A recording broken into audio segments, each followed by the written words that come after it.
ഷിയോൺ എന്ന കലാകാരി പരിചയപ്പെടുന്നു. എവിടെ സ്വദേശം? എന്റെ ട്രിവാൻഡ്രത്ത് തന്നെയാണ്. അതെ. പന്തളം ബാലന്റെ ഒക്കെ പാട്ടൊക്കെ കേട്ടിട്ടുണ്ടാവുമല്ലോ. പാട്ട് കേട്ട് ഞെട്ടിരിക്കുകയായിരിക്കും. കേട്ടു. എന്റെ ജോണർ വേറെയാണ്, പക്ഷെ ഇതെല്ലാം എന്റെ പിതാവിന്റെ എന്റെ ഫാദറിന്റെ ഫ്രണ്ട്സും അങ്ങനെയുള്ള എന്റെ ഫാമിലിയാണ് ആക്ച്വലി. ഇപ്പൊ കടകംപള്ളി അങ്കിൾ ആവട്ടെ, സജി ജോസ് കൂട്ടുകാരനാണെന്നാ പറയുന്നത്. ശരിയാണ് കേട്ടോ. അങ്ങനെ വലിയൊരു സുഹൃ വലയം ജോവിക്കുണ്ട്. ചെറിയ കാര്യമല്ല.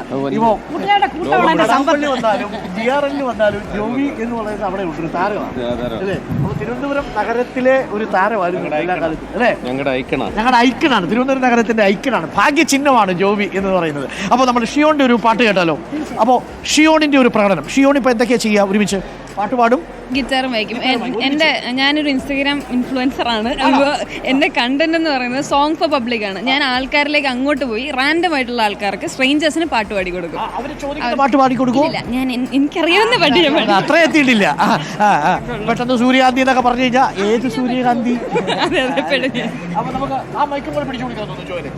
അപ്പോൾ സാറിന് വേണ്ടിയിട്ടൊരു പാട്ട്, സാറിന്റെ ആരാധകർ ചിലപ്പോൾ സാറിന് പാടി തരണമെന്ന് വിചാരിച്ചിട്ടുള്ള ഒരു പാട്ടാവാം. ഞാനൊന്ന് പാടിയേക്കാം.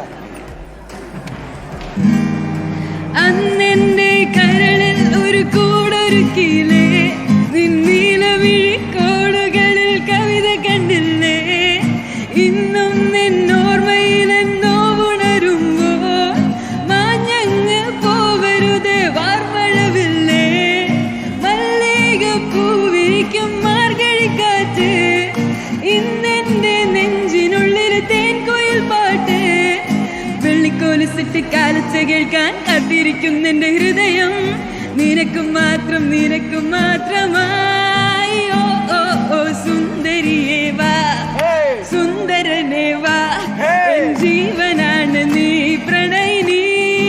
ഓ ഓ ഓ നീലരാവിലൻ സ്നേഹവീതിയിൽ വമതോഴിയായി വാ പ്രിയ സഖി. ഓക്കെ, ഗംഭീരമല്ലേ. അപ്പോൾ പ്രിയപ്പെട്ട പ്രേക്ഷകർ, ഇത് തലസ്ഥാന നഗരിയിൽ മാത്രമേ തെരുവിൽ പാട്ട് പാടത്തുള്ളൂ? അല്ല, ഞാൻ ആക്ച്വലി IFFKയ്ക്കും കേരളീയത്തിനും അങ്ങനെ സ്റ്റേജ് പെർഫോമൻസ് എല്ലാം ചെയ്തിട്ടുണ്ട്. എനിക്കൊരു ബാൻഡ് ഉണ്ട്, ഷിയോൺ സജി മ്യൂസിക് എന്നാണ് അതിന്റെ പേര് വരുന്നത്. അപ്പോൾ നിങ്ങൾ തലസ്ഥാന നഗരിയിൽ എത്തിയാൽ എപ്പോൾ വേണമെങ്കിലും ഷിയോണിനെ പ്രതീക്ഷിക്കാം. അപ്രതീക്ഷിതമായി വന്ന് നിങ്ങൾക്ക് വേണ്ടി പാട്ട് പാടി തരും. മാത്രമല്ല, ഞാൻ എല്ലായിടത്തോട്ടും എക്സ്പാൻഡ് ചെയ്തുകൊണ്ടിരിക്കുകയാണ്. കൊച്ചി, പാലക്കാട്, ഇങ്ങനെ എല്ലായിടത്തും പല സ്ഥലത്തും. തിരുവനന്തപുരത്ത് മാത്രം അനുഭവിച്ചാൽ പോരാ, നാട്ടുകാർ അനുഭവിക്കട്ടെ. എടുക്കൽ ഗംഭീര പെർഫോമൻസ് ആയിരുന്നു, അക്കാര്യത്തിൽ ഒരു സംശയമില്ല. ഷിയോൺ അല്ലേ, നന്നായി പാടി, അടിപൊളിയായി, സൂപ്പർ ഒരു പാട്ട് അല്ലേ. അപ്പോൾ ശ്രീ മുരുകൻ കട്ടാക്കട, നമ്മുടെ ഈ കലോത്സവം ഇന്നിപ്പോൾ കൊടിയിറങ്ങാൻ പോവുകയാണ്. കലോത്സവം ഒരുപാട് ഓർമ്മകളുമായിട്ടായിരിക്കും ഇവർ പോകുന്നത്. പക്ഷേ ഒരു സങ്കടമുള്ളത്, പലപ്പോഴും അവരൊന്നും ആ മേഖലയിൽ വളരെ കുറച്ച് പേരെ പിന്നെ ആ മേഖലയിൽ തുടരും അല്ലേ. പലരും പല മേഖലകളിൽ പോകും, മെഡിക്കലാണെങ്കിലും എഞ്ചിനീയറിംഗ് അങ്ങനെയൊക്കെ പോകണം. പക്ഷെ അപ്പോഴും ഈ കലാവാസനയൊക്കെ പലരും അങ്ങ് പട്ടുപോകുന്നതായിട്ട് കാണുന്നുണ്ട് അല്ലേ. പണ്ടൊക്കെ നമ്മുടെയൊക്കെ വേദിയിലൊക്കെ നല്ല പെർഫോമൻസ് ഒക്കെ കാഴ്ചവെച്ച പലരെയും ഇപ്പോൾ കാണാനില്ല. അതൊരു വലിയൊരു സംഗതിയാണ്. അതിപ്പോൾ ഉദാഹരണത്തിന് നമ്മളിപ്പോൾ